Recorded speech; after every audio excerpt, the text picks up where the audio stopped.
Bismillahirrahmanirrahim. Assalamualaikum warahmatullahi wabarakatuh.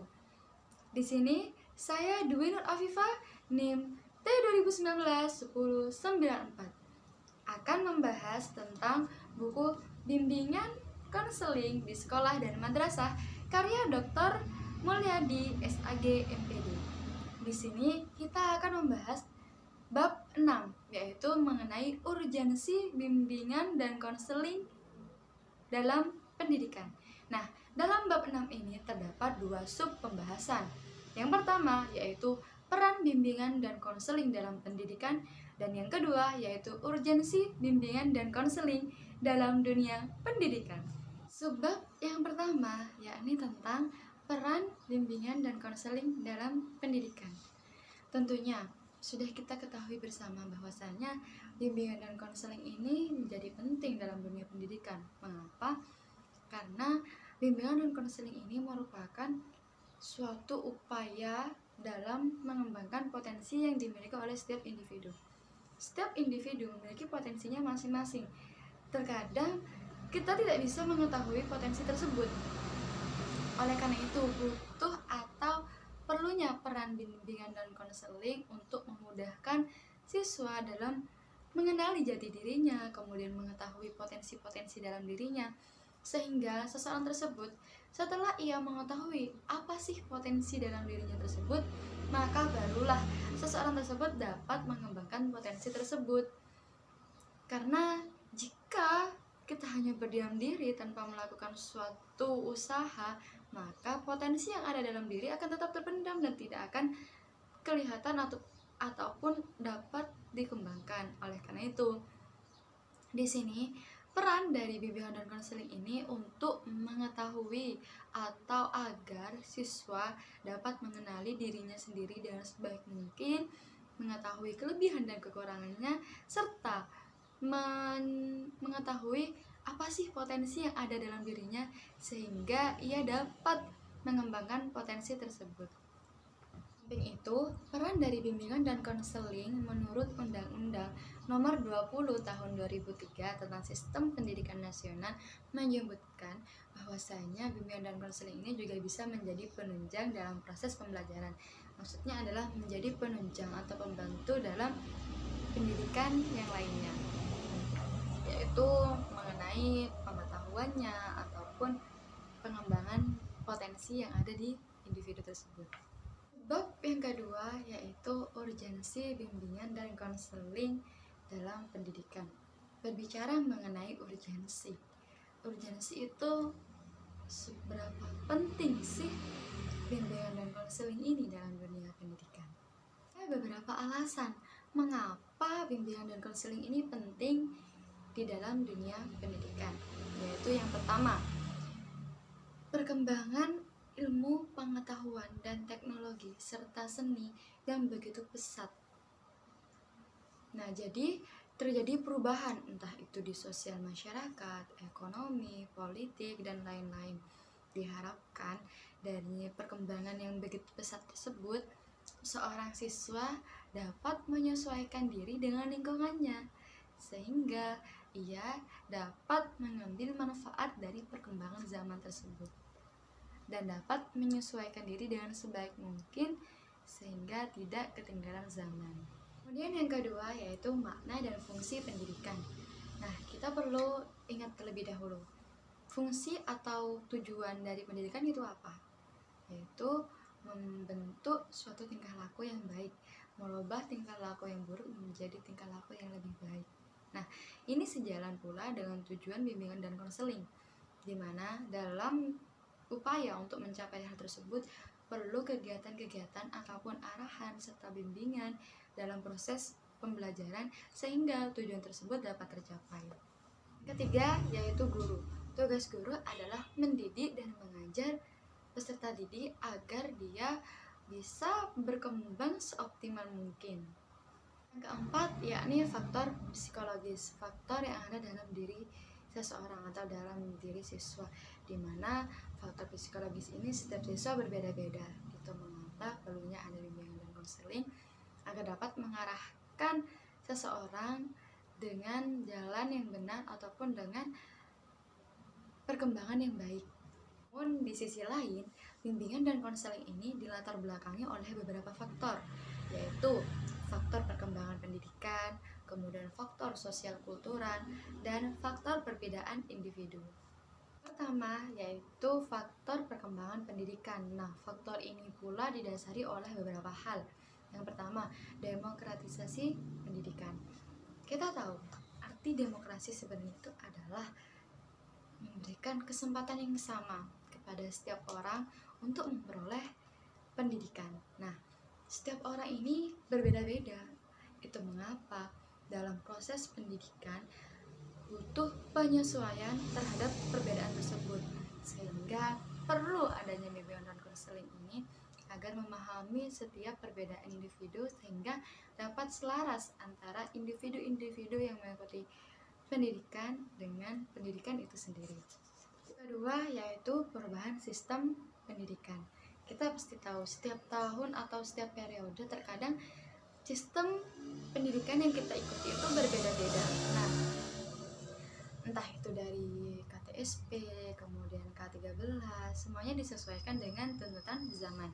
Nah, dari perbedaan-perbedaan atau perubahan-perubahan sistem pembelajaran, strategi pembelajaran, maka seorang siswa itu perlu menyesuaikan dirinya agar ia tetap bisa mengikuti proses pembelajaran dengan baik. Namun tidak semua siswa mampu dengan mudah menyesuaikan diri dengan perubahan sistem yang ada. Oleh karena itu, perlunya bimbingan dan konseling ini agar dapat mengarahkan siswa agar siswa bisa mengikuti perubahan sistem pendidikan dan juga mampu mengatasi masalah-masalah atau kesulitan-kesulitan yang ia hadapi dalam melaksanakan suatu kurikulum yang baru. Ketiga, yakni perluasan program pendidikan. Nah, perluasan program pendidikan ini terbagi menjadi 3 dimensi. Dimensi yang pertama yaitu dimensi meninggi. Nah, dimaksudkan dengan dimensi meninggi di sini adalah kesempatan yang sama setiap individu untuk melanjutkan pendidikannya ke tingkat yang lebih tinggi. Namun perlunya di sini bimbingan dan konseling itu mengamati manakah siswa yang memiliki tingkat pengetahuan yang tinggi, rendah, sedang, dan lain-lain, sehingga dapat mengarahkan siswanya langkah apa sih yang akan mereka ambil setelah itu. Yakni dimensi mendatar. Yang dimaksud dimensi mendatar ini seperti jurusan sekolah. Jadi banyak sekali jurusan-jurusan dalam sekolah, entah itu IPA, IPS, agama, dan lain-lain. Kira-kira siswa itu akan masuk di jurusan mana? Tentunya banyak sekali siswa yang kebingungan akan hal itu. Nah, di sini perlunya bimbingan dan konseling untuk mengarahkan mereka ke bidang-bidang tersebut yang sesuai dengan potensinya. Seperti sebelum masuk kelas diadakan sebuah tes psikologis atau tes BK, di mana di sana dilihat potensi atau kemampuan anak ini itu di mana, di IPS kah, di IPA atau di agama.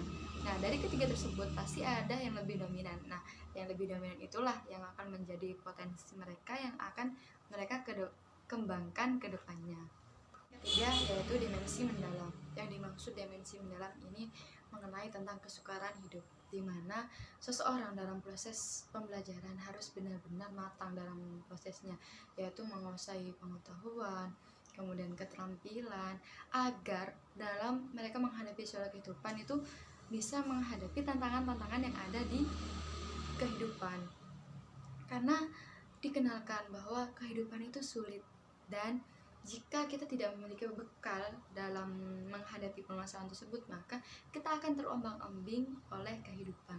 Namun berbeda jika kita melakukan suatu proses pembelajaran, kemudian kita memperoleh suatu ilmu, maka di sana pikiran kita akan diolah dan kita akan memiliki suatu keterampilan, kemudian pengetahuan untuk menjawab atau menghadapi permasalahan-permasalahan yang terjadi di kehidupan.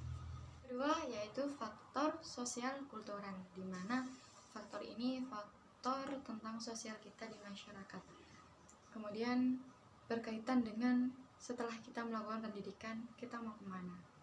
Nah, Faktor ini biasanya terjadi karena akibat banyaknya pengangguran, kemudian kurangnya pengetahuan atau keterampilan dalam setiap individu, sehingga setelah dia melakukan suatu pendidikan dia malah terombang-ambing. Nah, oleh karena itu pentingnya BK di sini adalah memaksimalkan prosesnya dalam pendidikan agar saat mereka terjun ke masyarakat, terjun ke sosial kemasyarakatan, bisa menyesuaikan diri dengan baik dan mengembangkan keterampilannya sehingga ia tidak bergantung kepada alam ataupun kepada orang lain. Dia bisa melanjutkan hidupnya dengan potensi atau keterampilan yang ia miliki. Ya, yakni faktor perbaikan individu, di mana setiap manusia itu sebenarnya adalah proses menuju kedewasaan, di mana seseorang itu merupakan suatu perjalanan diri menuju suatu sifat kedewasaan dalam menghadapi suatu permasalahan. Oleh karena itu perlunya adanya bimbingan dan konseling agar dapat mengarahkan seseorang tersebut dan lebih memudahkan seseorang tersebut menuju kedewasaannya. Proses perkembangan yang terjadi pada setiap individu tersebut terdapat faktor-faktor yang mempengaruhinya, entah itu faktor yang mempengaruhinya dari dalam diri mereka ataupun dari luar mereka. Nah, faktor-faktor itu salah satunya seperti yang pertama, masalah pengembangan individu. Nah, setiap individu dalam melakukan suatu pembelajaran atau mengikuti pendidikan pasti memiliki hasil atau mendapatkan hasil yang berbeda-beda. Untuk mengapa seorang peserta didik tersebut harus memaksimalkan diri dalam proses pendidikan, yaitu memaksimalkan intelektualnya, emosionalnya agar dia dapat berkembang seoptimal mungkin, yaitu hasil belajarnya maksimal, kemudian memanfaatkan waktu dengan sebaik mungkin, kemudian mencari pengalaman, sehingga saat dia selesai mengikuti pendidikan, ia memiliki bekal dalam terjun ke dunia masyarakat. Yang kedua yaitu masalah perbedaan individu. Sudah tidak bisa kita pungkiri bahwa setiap manusia itu pasti berbeda dengan keunikannya masing-masing. Jangankan sesama murid, orang kembar saja pasti memiliki perbedaan. Nah, dalam proses pendidikan yang dihadapi dengan perbedaan individu, maka perlunya keselarasan atau perlunya penyeimbangan diri dan penyesuaian diri terhadap perbedaan tersebut agar tidak menghambat perjalanan peserta didik dalam memperoleh ilmu atau mengembangkan potensinya. Itulah peran bimbingan dan konseling sebagaimana agar siswa tersebut itu bisa maksimal dalam proses pembelajaran. Yang ketiga yaitu masalah belajar. Nah, masalah belajar ini tergantung kepada setiap peserta didik. Pastinya setiap peserta didik itu memiliki gaya belajar yang berbeda-beda dan kemampuan menangkap ilmu pun pastinya berbeda-beda. Oleh karena itu, adanya bimbingan dan konseling ini merupakan suatu langkah mencari solusi bagaimana seseorang atau siswa yang sekiranya kurang memahami bagaimana caranya agar dia lebih mudah bisa memahami pembelajaran, kemudian kelebihan-kelebihan seseorang itu apa, kelebihan-kelebihan dari peserta didiknya apa, dan dikembangkan melalui arahan dari bimbingan dan konseling.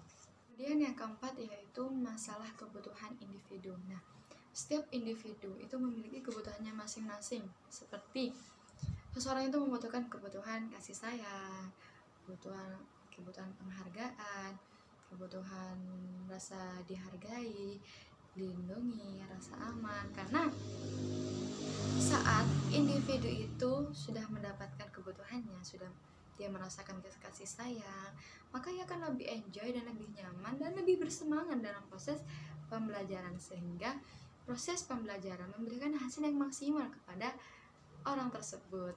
Kelima yaitu masalah penyesuaian diri.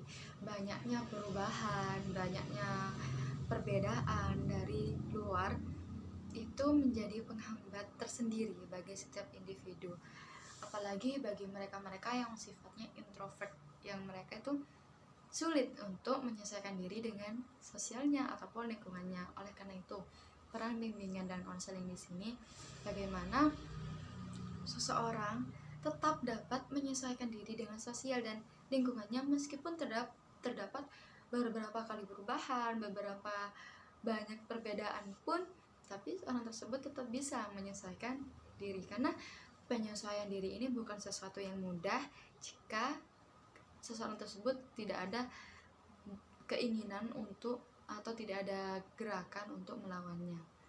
Perlu bimbingan dari orang lain, sehingga orang lain yang akan mendorong seseorang tersebut atau mempengaruhi seseorang tersebut agar bisa menyesuaikan diri dengan lingkungannya. Kemudian, Tohari Musnamar mengemukakan bahwasanya bimbingan dan konseling itu perlu ada dalam pendidikan Islam karena yang pertama, dari segi jasmaniah atau biologis. Setiap manusia membutuhkan makan, minum, dan kebutuhan lain dalam melengkapi jasmaninya. Kemudian yang kedua yaitu dari segi rohaniah. Dari segi rohaniah di sini yaitu membutuhkan ketenangan, membutuhkan kebahagiaan dalam menjalani kehidupannya. Nah, ketenangan dan kebahagiaan ini bermuncul atau berasal dari Allah Subhanahu wa taala, di mana peran dari bimbingan dan konseling ini adalah mengarahkan atau menyadarkan seseorang mengenai eksistensinya sebagai makhluk Allah itu seperti apa, yaitu menjalankan perintahnya dan menjauhi larangannya, serta senantiasa mengingat Allah atau berzikir kepada Allah agar hatinya itu tenang. Itu kebutuhan rohaniah. Kemudian yang ketiga yaitu kebutuhan individu. Nah, setiap individu itu memiliki permasalahannya masing-masing. Nah, jadi dalam menyelesaikan permasalahannya butuh bantuan orang lain, sehingga orang lain atau konselor tersebut, bimbingan konseling ini bisa mengarahkan individu tersebut dalam menyelesaikan permasalahan dirinya. Mungkin permasalahan dirinya itu ya tentang dirinya sendiri, mungkin yaitu bersifat malas, kemudian bersifat bodoh amat. Nah, kira-kira bagaimana cara melawan malas itu? Ya, dengan cara bimbingan dari orang lain atau bantuan dari orang lain, diberi nasihat, kemudian dimotivasi, diberikan dukungan, itu kebutuhan yang individu. Yang keempat yaitu dari segi sosialnya. Nah, setiap orang sosialnya itu berbeda-beda. Ada yang sosialnya baik, ada sosialnya yang kurang baik. Kurang baik di sini bukan artinya dia tidak bisa. Ada sih beberapa yang memang tidak bisa bersosial dengan baik. Nah, perlunya bimbingan dan konseling ini untuk mengarahkan atau mendorong mereka agar mereka tetap bisa berkomunikasi atau bersosial yang baik dengan orang lain, karena tidak hanya hablum minallah yang harus diperhatikan, namun juga hablum minan nas, adanya keseimbangan dari kedua hal tersebut. Kemudian ada dari segi sosial budaya. Nah, kita tentu tahu di lingkungan kita pasti sering terjadi perubahan dan perkembangan. Itu seperti perkembangan iptek yang semakin hari semakin pesat. Lah, lantas tidak semua orang itu dapat menyesuaikan diri dengan baik.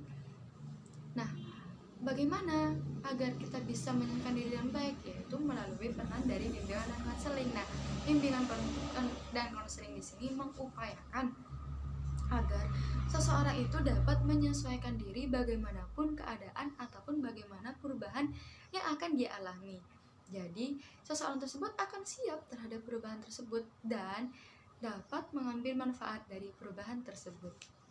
Setelah pembahasan tentang bab 6 mengenai urgensi bimbingan dan konseling dalam dunia pendidikan.